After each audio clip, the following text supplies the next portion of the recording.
Welcome to This Week in Africa, your weekly live stream where we talk about things happening in Africa and its impact on the diaspora. Today, we are talking about the protests in Kenya and the deadly response by the police in Kenya. Let's do some quick introductions. I'll turn it over to my co-host before I introduce myself. Hi, everybody. My name is Gloria Ayo. I am an African storyteller. I've been working with Joe on This Week in Africa for a few weeks now. Well, no, probably at least 5 weeks now. But I'm very happy to be back, and I look forward into talking about the continent. Absolutely. And I'm Joe Hatagwa, the founder of Authentic African and AuthenticAfrican.com. The website is sourcing products, ethically sourced products from African artisans all around the continent. You can buy products from Burkina Faso, Kenya, Mali, South Africa, Ghana, all over the continent. And that's available to folks in the diaspora. And then also the platform itself is about bridging the gap between Africans and Africans living in the diaspora, all with the goal to get people to visit, move, and invest on the continent of Africa. And with these live streams weekly, we want to make sure you guys are aware of what's happening on the continent. So somebody asked the question as to what is happening in Kenya and what the protests are about. There's an explainer video. We're going to play the explainer video and have some commentary on the other side. Today, we're also going to be discussing the bombings on Iran, US, and Israel, and how Africa has responded to that. And we're also going to be talking about African Stream and the shutting down of African Stream. And the reason why we have to play this video next instead of an African Stream video, which is what we normally would have done. So we're going to play this video as an explainer to give you a little bit of background as to what's been going on in Kenya, and then we'll have some commentary on this on the other side. We're in Nairobi, Kenya, and everyone needs to know what happened right here on Tuesday. To the average person walking past, that might look like some random orange dirt, but it's not. It's covering blood. And it's also the reason I posted this video only after I left the country. You see, just a few days ago at a protest against police brutality, 2 officers shot a 22-year-old man in the head at point-blank range. Crazy part is that young man named Boniface Kariuki wasn't even protesting. He was simply a street vendor selling masks when 2 officers with riot gear and shotguns approached him, punched him, and then completely unprovoked, they then left him lying here right on this spot while witnesses rushed to his aid. Little did the officers know, however, not only did someone record the entire thing, but Boniface has miraculously survived. The bullet went through his head right above his ear. But even if he does make it out of intensive care, a CT scan has showed that he has suffered severe brain damage. So his life will never be the same again. Now, here's where things get really dark. Boniface was shot at a protest where people were demanding justice for a teacher who was killed in police custody. Officers arrested a 31-year-old man named Albert Ojwang earlier this month, accusing him of, you ready? Insulting a police boss on social media. But instead of being released, just 2 days later, his wife and parents were informed that Albert was dead. Police initially claimed that it was a suicide, saying that the victim hit his head on the wall multiple times until he passed away. But an autopsy later exposed the horrific truth. He was brutally beaten to death. And as horrible as these 2 cases sound, they are far too common in Kenya. Police kidnappings are rampant. People simply disappear. They get falsely accused and imprisoned. They get abducted during protests and, yes, even killed. All of which is extensively documented and carried out by the very people supposed to protect. And this is why I wanted to post. All right, so just to give you guys some context, that is not necessarily specific to the protests on the 25th. The protest on the 25th was actually the anniversary of the protest on June 25th of last year, but there have been ongoing protests in Kenya leading up to the 25th protest, and these are some of the reasons for that. Now, before we get into this next video, I don't know if we want to give any updates on the recent protests leading up to the day before yesterday on the 25th protest.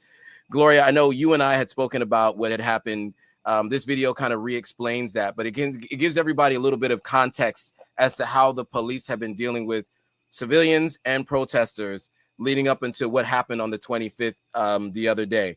Do you have any other thoughts or updates based on that previous story that he talked about? Because that is a little bit outdated. That's from earlier this month, and speaking to what happened earlier this month. Any thoughts on or any updates based on what we had reported on previously?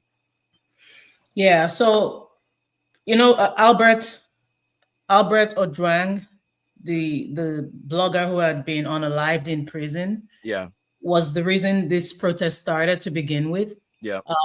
Or maybe it was just this was going to happen anyway, because it was actually it is the first anniversary of what happened last year. And the Albert unaliving just, I guess, started it off early. And 2 officers have been charged for what happened to Albert.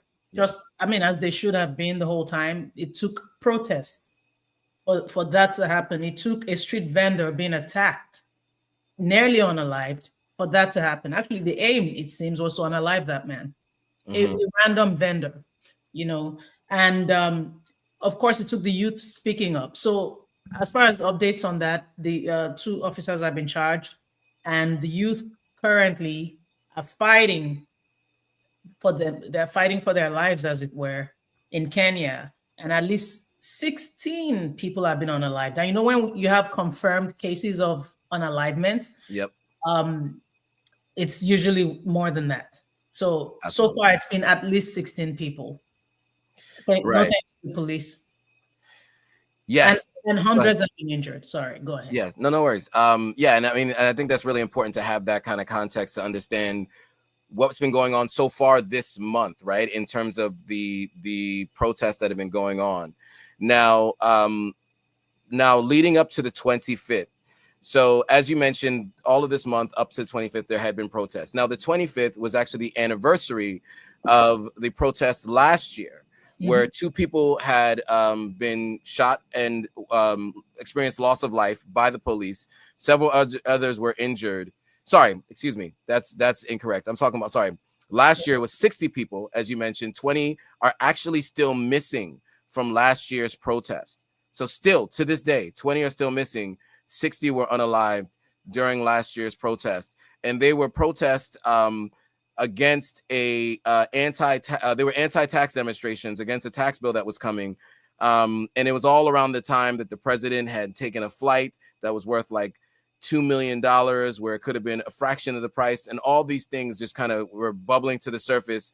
After that, the president of Kenya actually dismissed his entire cabinet. When there were calls for him to step down, he did not step down. He dismissed his cabinet and obviously stayed in charge. Since then, of course, as we know, President Biden had asked Ruto to send troops to Haiti.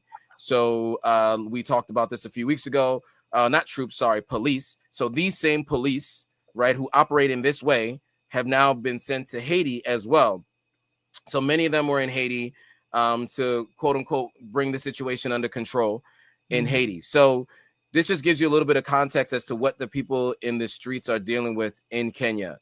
Now, to this specific anniversary on the 25th, as of yesterday's notes, and there may have been more, there were at least 2 folks that were unalived, and many still injured, and the count is still ongoing from what happened yesterday, the day before yesterday, and yesterday.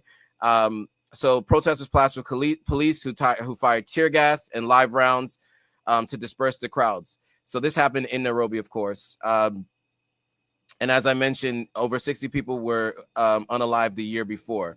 And so angry demonstrators, many of them young people, denounced what they described as President William Ruto's poor leadership and growing authoritarianism. The quote that's here is that you can see people have gathered here to say Ruto's governance is very bad. People are being abducted and unalived. That's what one of the protesters said. And he also said, we are fed up. Businesses in the capital remain shut, because they did ask to shut down businesses in the capital for Tuesday's protest. Wednesday's protest. It's yesterday, not the day before yesterday. and access to the city center was heavily restricted. But these protests didn't stop, and there were many. There were some in Mombasa, Kisumu, Nukaru, and other parts of the country. So despite a government warning that Wednesday would be a quote-unquote normal working day, thousands took to the streets honoring the victims of past police crackdowns and voicing their frustration with corruption, rising living costs, and unaddressed human rights abuses. So we'll get another video that speaks to what happened on Wednesday, and then we will have some more commentary on the other side. When I got home, sorry, this is the video. 2 people were shot dead and several others injured on Wednesday as fresh protests erupted in Nairobi and across major Kenyan cities, marking the anniversary of last year's deadly anti-tax demonstrations that left over 60 people dead. In Nairobi, human rights activists led calls for justice for those killed last year. To demand justice for our Mashujaz. 64 Kenyans were killed last year in cold blood.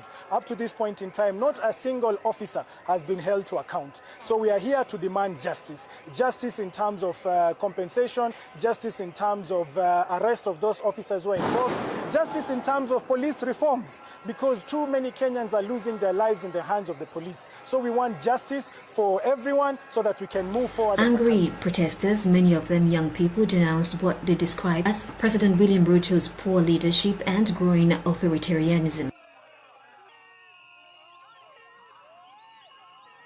We have seen people have gathered here because of this specific day to say Ruto anthem because of his governance is very bad, very terrible. People are being abducted, people are being killed.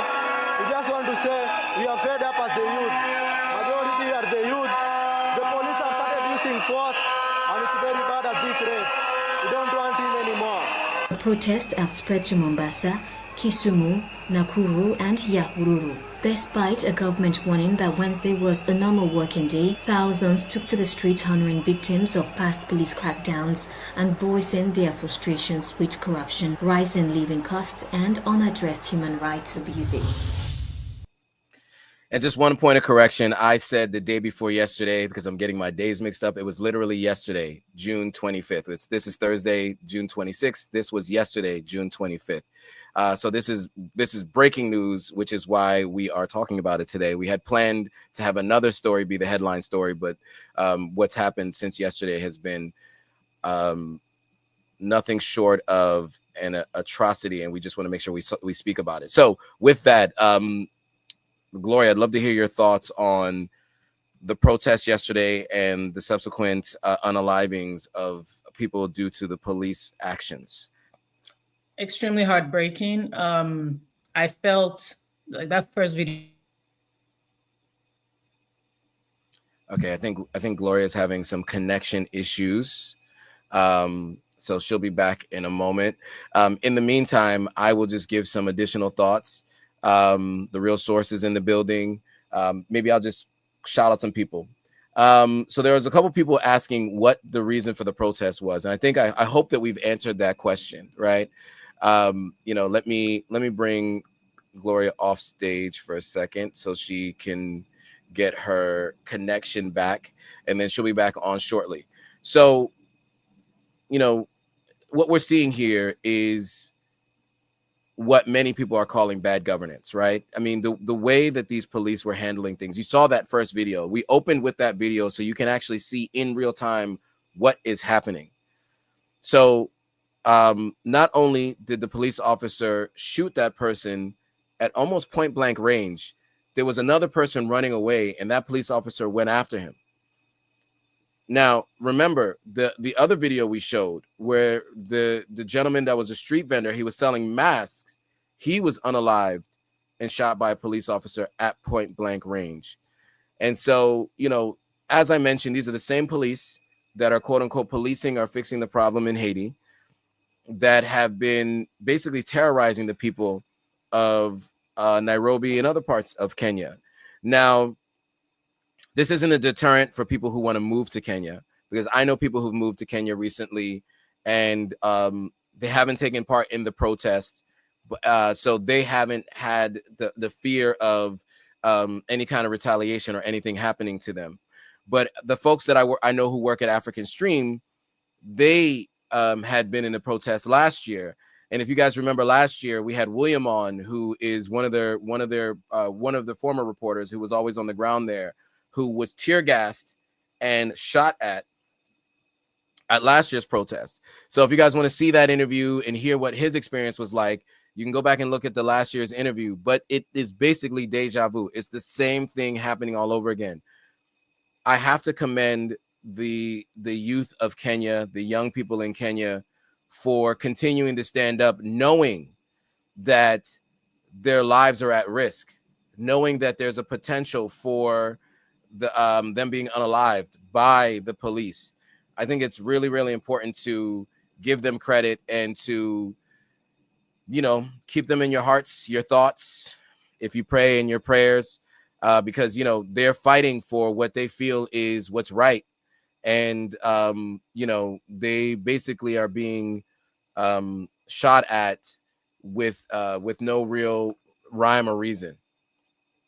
And it's really sad to see, because, you know, this is one of the countries on the continent that people hold up as, you know, a beacon of light, democracy. Even though people don't look at the leadership there the way they look at Ibrahim Traore, the country of Kenya is known for its healthcare, you know, second in the continent in healthcare and a number of other things. But you can see that there are still many challenges there, and what's beginning to look like authoritarian rule. I'm going to bring Gloria back to the stage so she can give her thoughts on what's been happening over the last couple of days. Oh my gosh, I got caught off. You did, yes. You lost your internet connection for a bit, yes, and then yeah, so we brought you back to the stage. Yeah, so I had, you know, I have so much, like I said earlier, I don't know if you caught that part, but just about how the police has started prioritizing saving the elite or protecting the elite over the citizens. Yep. And I did give an update on Rosenjerry, the software developer, who we talked about Rosenjerry last week. Yeah, you mentioned him last week, yeah. Yes. Well, thankfully, she's been released. She's been acquitted because the judiciary has ruled that public participation is not illegal. And what she did, you know, there was nothing wrong with what she did. And as I mentioned earlier, 2 police officers have been charged with what happened to Albert. And that's all fine and dandy, but without reforms, these cycles of unrest will continue. Absolutely. If Kenyans were happy, they would not be protesting. They would not be in the streets. Okay, if you had happy people, they would not be out there. The government is too corrupt. There's no accountability. There's a high youth unemployment. There's a rising cost of living. And Mr. President, what you're witnessing across the streets of Kenya is just a call from a generation that's clearly feeling unheard, feeling unprotected. What they're doing is it's not you think it's personal. It's a desperate cry against a system that has failed its youth and silenced them with brutality. You have to put your political pride aside.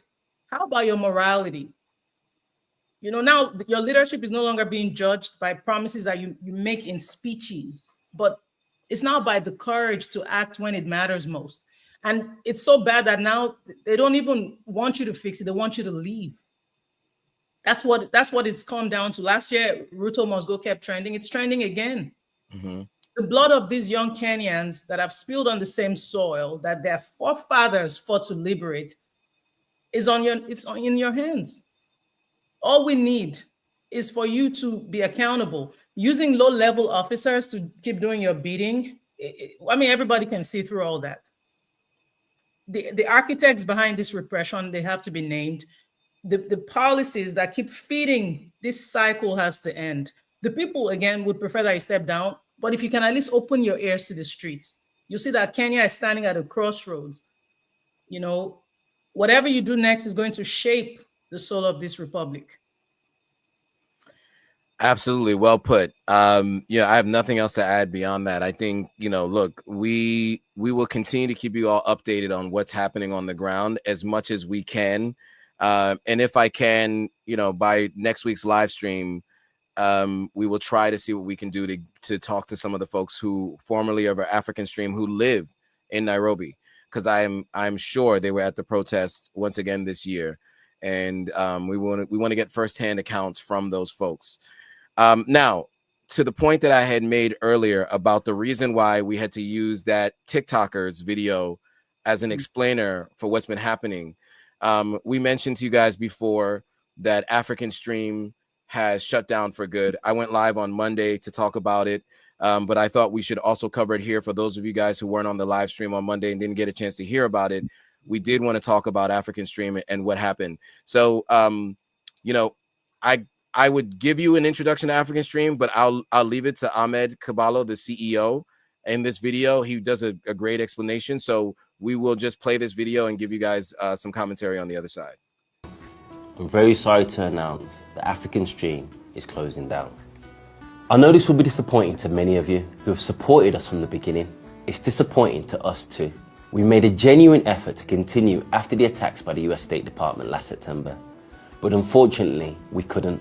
After US Secretary of State Antony Blinkin called us Kremlin propagandists, we were removed from YouTube within 2 days, Instagram within a week, and TikTok within 2 weeks. Additionally, we were demonetized on X. Across all platforms, we had over 2 million followers, and all 2 million were passionate about seeing our beloved continent reported on properly and fairly. After the attacks, our ability to generate income was killed. We were unable to travel to many of the essential locations we had planned, and we were barely able to continue running the business that so many of you have come to love. I'm not saying all this so that you feel sorry for us. You shouldn't. We take immense pride in our accomplishments at African Stream. We started this because we were passionate about accurately reporting on the most important continent in the world, and doing so from a pan-African and anti-imperialist perspective. We reported from Benin, Nigeria, Ghana, Mali, Niger, Burkina Faso, Liberia and South Africa, as well as many other important locations throughout our continent and beyond, which were often neglected and misreported by the mainstream media. Due to our work, we were invited to conferences and workshops in Iran, Cuba, Tanzania, Venezuela and Eritrea. We wanted to make an impact, and alhamdulillah, we definitely did that. Before us, there were very few places on Instagram where you could find educational and informative news about the continent. Today, does that look familiar, guys? Just wanted to point that out. That's us. And let's keep going. Today, there are numerous brilliant Pan-African pages and new ones emerging every day. The space is now infinitely richer, and that's not because of us, but because of you, the audience. That also may look familiar to you all. That's the Gloria Ayo, and that's her Instagram page. So he shouted her out as well. Thank you. You showed that there's an appetite for African-centered news delivered by radical young Africans. We had the best followers assembled on any page, the richness of the discussion in the comment section, the feedback, the stories you asked us to cover in the DMs, the guests you introduced us to. None of this would have been possible without your contribution. Finally, I'd like to thank my team, a group of 20 and 30-year-old Africans, one 40-year-old and one 45-year-old, shout out to Ken and Jeffrey, managed to catch the attention of the world's biggest, most powerful empire, and for that, we can hold our heads high. I'm sorry if you feel let down. We gave it our all. I moved with my wife and newborn baby to Nairobi, Kenya to set up African Stream. My eldest son was born a couple of weeks after we launched. We gave it our all, but now it's time for you all to step up and pick up the baton. Keep talking about our continent, keep posting about our continent, and keep exposing the role of imperialism in our continent. We are all African Stream. Forward ever, backwards never.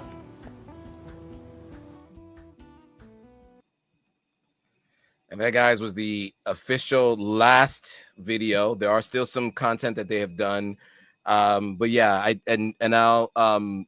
I'll just mention that I got a message on Sunday letting me know that it was official. I had been notified the previous week that it was likely going to happen. I was actually supposed to be going live this week for This Month in Africa with Inem Richardson, but because they have shut down, we no longer are going live for This Month in Africa. So we have This Week in Africa, which we're doing with Gloria Ayo, which will continue.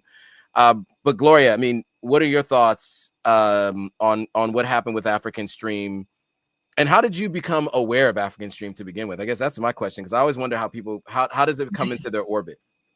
Yeah, so I took a break from media. I used to do radio and TV in Nigeria. Mhm. I did it for 5 years, and then I did it for about 5 years, and then I just left the scene. And for 5 years, I tried to figure it out. So, you know, while I was doing my research, trying to figure out where I wanted to go, you know, African Stream was one of the organizations that I would pay close attention to, and of course, Authentic African as well. And so that was my discovery, and I was just like, wow, this is such an African-focused platform. You know, this is so relevant and inspiring, and that was how I got to know them. And then, of course, through people like you, I was able to somehow connect with Ahmed Caballo, you know, who we just watched, and it's just been a beautiful whirlwind of great things Pan-African. So that was my introduction to African Stream. And then your thoughts on them having to close down? So sad. I mean, if there was ever a moment to test the claim that African Stream is a tool of Russian propaganda, it is now. Because if the platform were truly funded by Russia, do you know the kind of money they have in Russia? Right. Do you think African Stream would have collapsed this easily? Russian backing would have definitely sustained it. Because if Anthony Blinkin is going to put out a statement like that, of course, you know, Russia is saying it. Right, of course. But the fact that it could not survive suggests the opposite. It was operating independently. It had far fewer resources than its critics claimed. You can't shut down a platform without proof. And that lets you know that our ecosystem in Africa is so fragile. It's overexposed to external agendas and sadly really underfunded. So what has happened to African Stream, which I do not believe is the end, it's not just the loss of this media house. It's basically a way to silence yet another voice that dared to put Africa first. And it takes you to the 1960s, you know, through the Cold War, how African leaders and media were accused of being puppets. It's either you're a puppet of the West or of the East. You remember Lumumba and what happened to him, how he was branded a communist simply because he refused to side with colonial Belgium. Kwame Nkrumah, his Voices of Africa, he had a Voice of Africa broadcast. Those were dismissed by the West because as Soviet rhetoric. And neither of them had any interest in ideological extremes that had to do with the Cold War. All they wanted was for Africa to speak for itself. Even when Gaddafi pushed for a Pan-African satellite television network, he was accused of being authoritarian and trying to manipulate people. Meanwhile, you have platforms like BBC Africa, you have VOA, you have France 24. They're all tax funded. They also have editorial autonomy. So to assume that every African voice that's critical of the West, that's critical of Washington, is on Russia's payroll is so inaccurate. It's just so, it's so heartbreaking. You're infantilizing the people of Africa. You're basically stopping us from sharing our own stories. It's just unfair. And this was very heartbreaking. I mean, shout out to Ahmed. The responses, I hope, have been encouraging. You've done something beyond beautiful for the continent, and posterity will never forget you. Whatever happens, which again, it's not the end. But I think the big takeaway for us is that we have to fund our own selves. Remember the video that went viral from one of the episodes of This Week in Africa where we talked about Traore? Yep. And how we noticed that a lot of outlets weren't talking about this. Well, there were a lot of strong reactions to that. Well, it's time for us now to put our power in our own hands and stop waiting for these people to tell our stories. Otherwise, we're going to keep being vulnerable. But thank you, Ahmed. Thank you, African Stream, for all you did. We will definitely keep making you proud. And we know you've only just begun. Watch and see. Absolutely. Absolutely. And the reporters that they've had, they're going to go out and do their own thing. And I'm looking forward to following them as they go along. Now, for those of you who are wondering what was actually said by the former Secretary of State, Anthony Blinken, in September of last year. I'll play that for you guys so you guys get an idea. It's a short video, but this is what led to the first ban. So maybe I should give you guys some more context. So we talked about this with African Stream in my interview with Ahmed, but basically his plan was to start on social media to build a following, right? He had raised a little bit of funding so that he could hire some reporters, editors, and, you know, folks to kind of build a newsroom and then have people on the ground in different places so that he could pay them. And what he was doing was starting on social media, building up a following, and then the plan was to transfer that all to different other mediums, right? So to a website, to email lists, and other places where they could control those names and continue to build on that audience. But because of this video that I'm about to play, they were cut off on the internet 2 months before they were planning to launch that next strategy, right? Or maybe 3 months before they were planning to launch that new strategy. So I'm going to play this video for you because this is what was the beginning of the end for what happened with African Stream. RT also secretly runs the online platform African Stream across a wide range of social media platforms. Now, according to the outlet's website, African Stream is, and I quote, a pan-African digital media organization based exclusively on social media platforms, focusing on giving a voice to all Africans both at home and abroad. In reality, the only voice it gives is to Kremlin propagandists. The only voice it gives is to Kremlin propagandists, secretly funded by RT, with they didn't cite no sources, no proof, anything. And within 48 hours, they were off of Facebook, Instagram, YouTube. They lost access to the Google Drive and their Google email addresses. And they were demonetized on X, and then they were kicked off of TikTok. So that really cut them at the knees for them to continue with the strategy moving forward. So they continued to operate as best they could, considering these circumstances. And to be honest with you, we weren't sure if they were going to go on beyond January. So the fact that they lasted to June really just shows how much you guys have been supporting as much as you guys could with Patreon and other places. But in the end, unfortunately, it had to come to an end. I will say that, you know, African Stream's impact was so important, but also was one that made people fear. Because I will tell you, I posted this clip in January of this year because I was getting ready to interview Ahmed, and this is what happened right after I announced that I was interviewing him. Before we get into that, I want to mention to you all that as soon as I posted a note that we were going live with African Stream on Instagram, Instagram immediately stopped me from being able to go live that exact same day.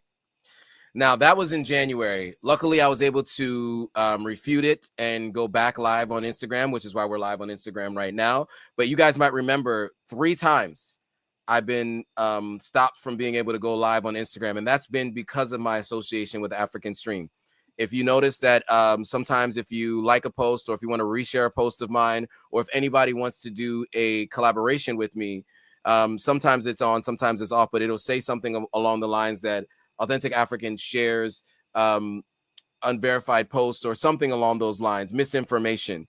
And that was because of the relationship with African Stream. So we are all impacted by African Stream positively. And also, there's so much fear about what African Stream was reporting that some of us have even been impacted negatively by our association with African Stream. So we're hoping that, you know, we're able to continue to operate as we have been. We're working on ways to make sure that you guys can get access to this information outside of these platforms. But just keep in mind that those speaking truth to power, this is the risk that you run. So we say all that to say the reason why we want to spend some time on this story is because that last story in Kenya, we really wanted to have African Stream news and reporting. But unfortunately, because of the shutting down of African Stream, we had to utilize what we have access to. Now, with that, I want to pivot a bit to the war in the Middle East. There is, you guys have asked on a number of occasions, how has it impacted Africa? What have Africans been saying about what has been going on in the Middle East? So we've reported on This Week in Africa, This Month in Africa over the last year about how Africa has responded to Israel and Palestine. And we even talked about its impact on Egypt and other East African countries and North African countries. Now moving to the strikes that happened in Iran over the last week, between Israel striking Iran, then the United States striking Iran, and Iran, of course, retaliating in both instances. We want to go over Africa's response to that and the ceasefire, which subsequently happened about a day ago, and how the responses are highly diverse, shaped by historical alliances. There are economic interests that are showing some of the reasons for certain responses, and there's some domestic politics. So some states condemned strongly the U.S. and Israel's bombing of Iran. Others expressed solidarity with Iran, and others have called for prioritizing restraint and dialogue, and several have remained silent to maintain strategic flexibility. So just on a high level, condemnation versus silence, we had diplomatic caution, economic fallout, and the strategic silence. So I'll go through each of them really quickly. So in terms of who said anything in condemnation, it was South Africa, Mauritania, and Sudan. South Africa condemned the strikes. They actually had a quote, which we'll play in a video in a second there. Mauritania denounced the strike, saying violations of sovereignty and international law, with public protests outside the U.S. Embassy in Mauritania. And Sudan called the strikes unjust aggression, fearing entanglement in regional tensions due to alleged Iran-Sudan military ties.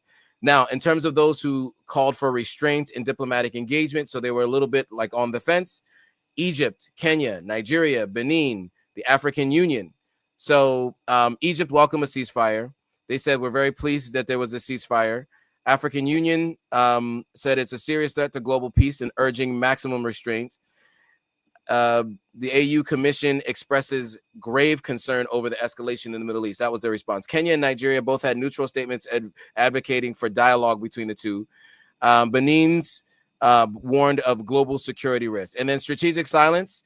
These are the countries that have more Israeli ties: Morocco, Rwanda, Cote d'Ivoire, Ethiopia, and Cameroon. Morocco, in a statement, maintained defense tech ties with Israel under the Abraham Accords. Rwanda was silent due to the security intelligence cooperation with Israel.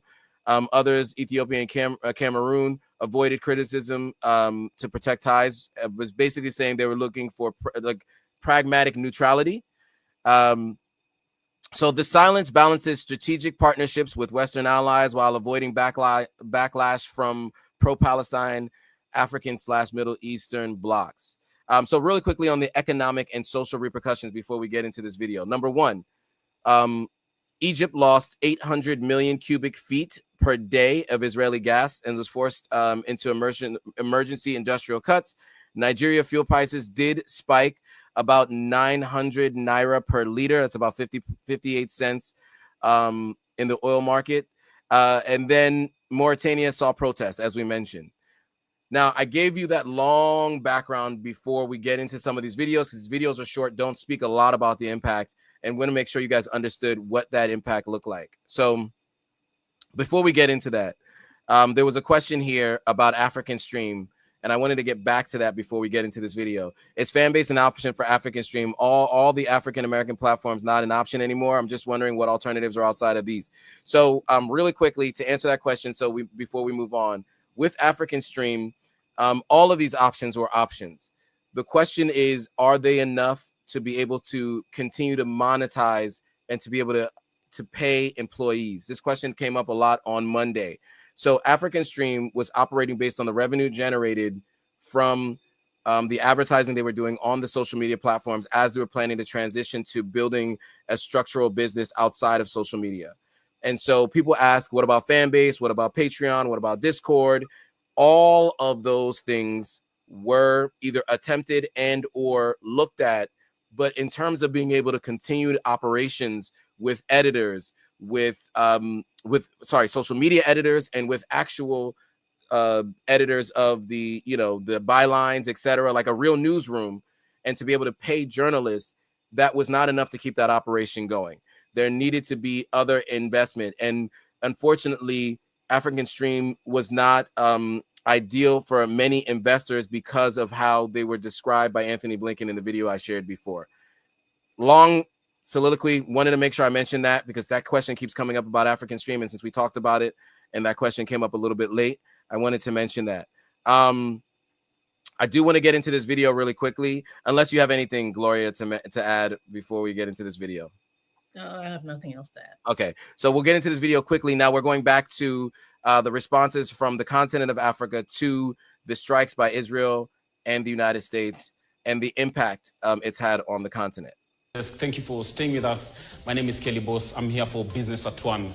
Now, as tensions between Iran and Israel escalate, the ripple effects are being felt far beyond the Middle East, including East Africa. Kenya's ambassador to Iran, Dr. Ali Golamo, speaking in Nairobi, confirmed that trade between the two nations has been disrupted, with flight operations suspended and logistics stalled. Both imports and exports have been significantly affected, slowing bilateral trade.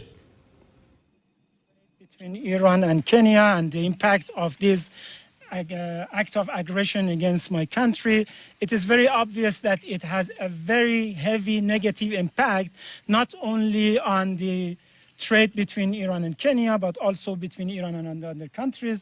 Of course, all the precautionary and contingencies has been put in place to reduce the impact.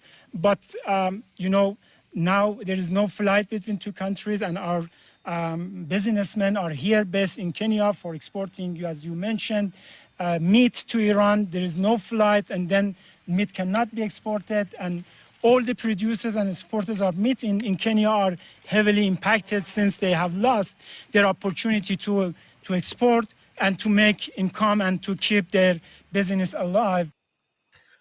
All right, so and then I'll quickly just play President Ruto's response, and then we'll give some more of our thoughts on the other side. South Africa's President Cyril Ramaphosa has expressed deep concern at the United States' entry into the Israel-Iran war.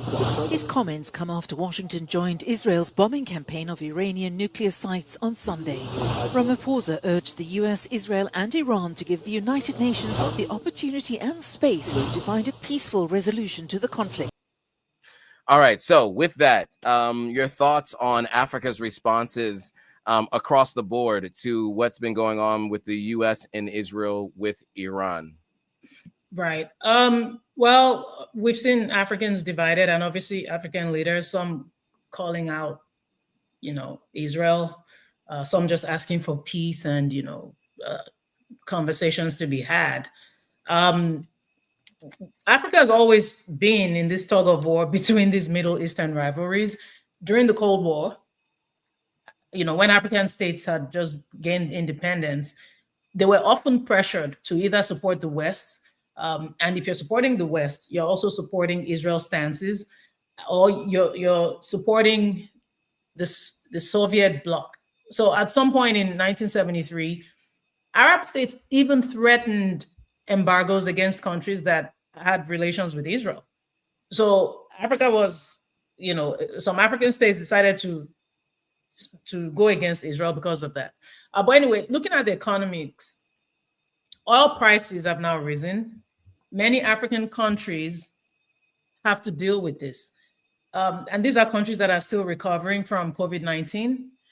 The Ukraine shock, as I referenced last week in passing towards the end of the show, is still being felt on the continent. So when you have rising fuel prices, of course, the price of food, the price of transportation, even electricity supply, all that is going to skyrocket. But beyond economics, you have basically the ideological currents, the emotional currents across Africa, especially in Muslim majority regions. Even in Nigeria, for instance, people seem divided. The people who are primarily Muslim from the north You know, there is a tendency to side with Iran. And it's not to say that every Muslim necessarily does that or is against Israel. But, you know, you have that. We can't run away from the impact of religion, for instance, in people's choices. And then, of course, just the ideology behind it, people feeling that Palestine has been oppressed, and then other people feeling that Israel has every right to defend itself, however it decides to do so. But it's just a very interesting time, but you can see the division, even though thankfully right now it's not affecting us. I've seen people from the continent scream World War III. Mm-hmm. I can't speak on that because I don't know. I highly doubt it, though. Right. Yes. I mean, I would say as of right now, it doesn't seem like it's escalated any further. But as we do know, both of these two groups tend to take some time to regroup, retool, and there will probably be another dust up and sometime in the near future. Apparently, there were some more bombs and rockets fired over the last couple of days since or right after the ceasefire. So we'll have to see how things go. Okay, so that's really on the impact of what's been happening there, because you guys asked, we were going to cover it. There's a couple other things we want to focus on really quickly before we go. So we've seen some great stuff in the AES, as always. You know, the AES, the bloc, you know, the Alliance of Sahelian States has done a tremendous amount of good for their own countries. And, you know, obviously the West has not liked it. They've been partnering a ton with the East, which we've talked about here. And that there are two main stories that we wanted to talk about. We wanted to mention Niger. And, you know, before we get into a video of what's been happening in Mali, Niger did decide to nationalize uranium. We don't have a video on that, but maybe we could speak to that briefly. Gloria, do you want to speak to Niger nationalizing uranium and what that means for the country? Yes, and of course, anytime you nationalize, it comes with its risks, it comes with its challenges. But the fact that Niger has been one of the world's top uranium producers since the 1970s, but has remained one of the poorest countries on earth, you know, seems to justify or compensate for whatever the risks will be. Because France controlled the mining sector and then paid Niger just a fraction of global uranium prices, but they were carting away profits, enormous profits. For decades, uranium was mined in Niger to keep French lights on. Yet a large portion of Niger's population lived without electricity. So when you hear news like this, I mean, isn't that, even if you say, you know, we need experience and there'll be challenges, isn't it better for us to own our own resources, for us to control our own resources? And the relations between Niger and France has deteriorated since the military coup. And France has refused to recognize their new leadership for obvious reasons. They've cut military and financial ties with Niger. And Niger's government has expelled their troops, just basically reducing the reliance on France. And I am here for it. Yep. Mali and Burkina Faso, as we know, have also pivoted away from France. And at the end of the day, these people just want sovereignty over their own resources.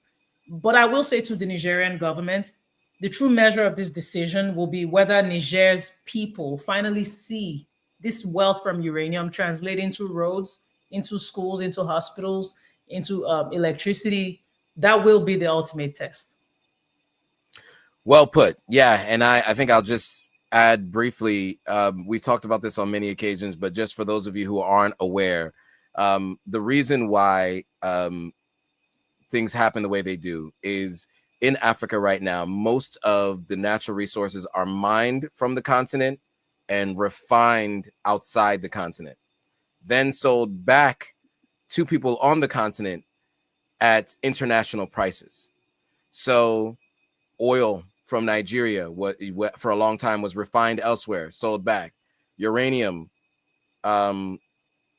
exported, refined, and turned into electricity to keep France's lights on, literally, as you mentioned, while many folks in Niger don't have light, you know? So these are all things that when you look at the AES and what the AES is doing, they're finally deciding to bring that back in-house, to do the refining in-house and then export it from there. That makes sure that the people of the country are benefiting from what's coming from the ground. So we'll see how this all plays out over the next couple of years, but it's definitely a step in the right direction for sure. Okay, so with that, there was recently Mali had visited. Goita, the leader of Mali, what I guess they're calling him the interim president, has recently gone to Russia and to meet with Vladimir Putin and other folks there in Russia. And so I'll play a video here. We'll talk about what came out of that meeting. Mali and Russia signed agreements on Monday to bolster their economic and trade relations, including a cooperation deal on nuclear energy. Mali's interim president Assimi Goïta met Russian President Vladimir Putin during a 5-day official visit to Moscow.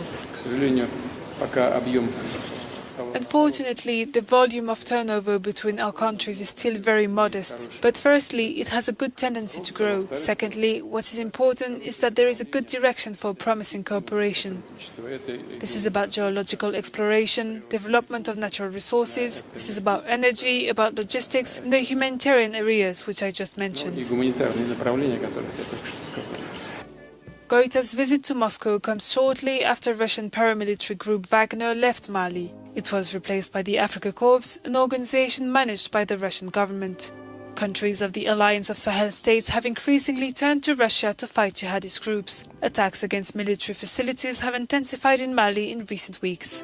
Earlier in June, the Kremlin said it planned to boost economic and military cooperation with African countries.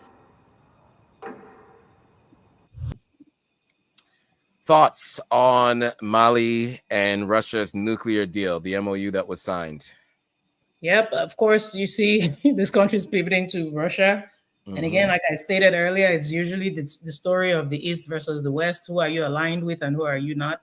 And of course, we know now Mali runs even a higher risk, if that's even the word to use right now, or should I say blessing, of being seen as the enemy by the West even more. Of course, Burkina Faso, Niger,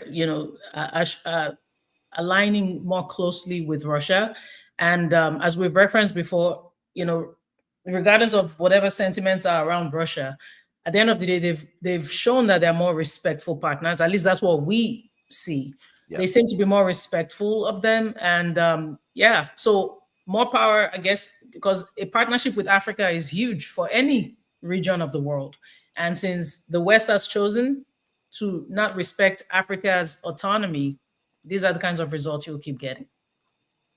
Absolutely. And, I think that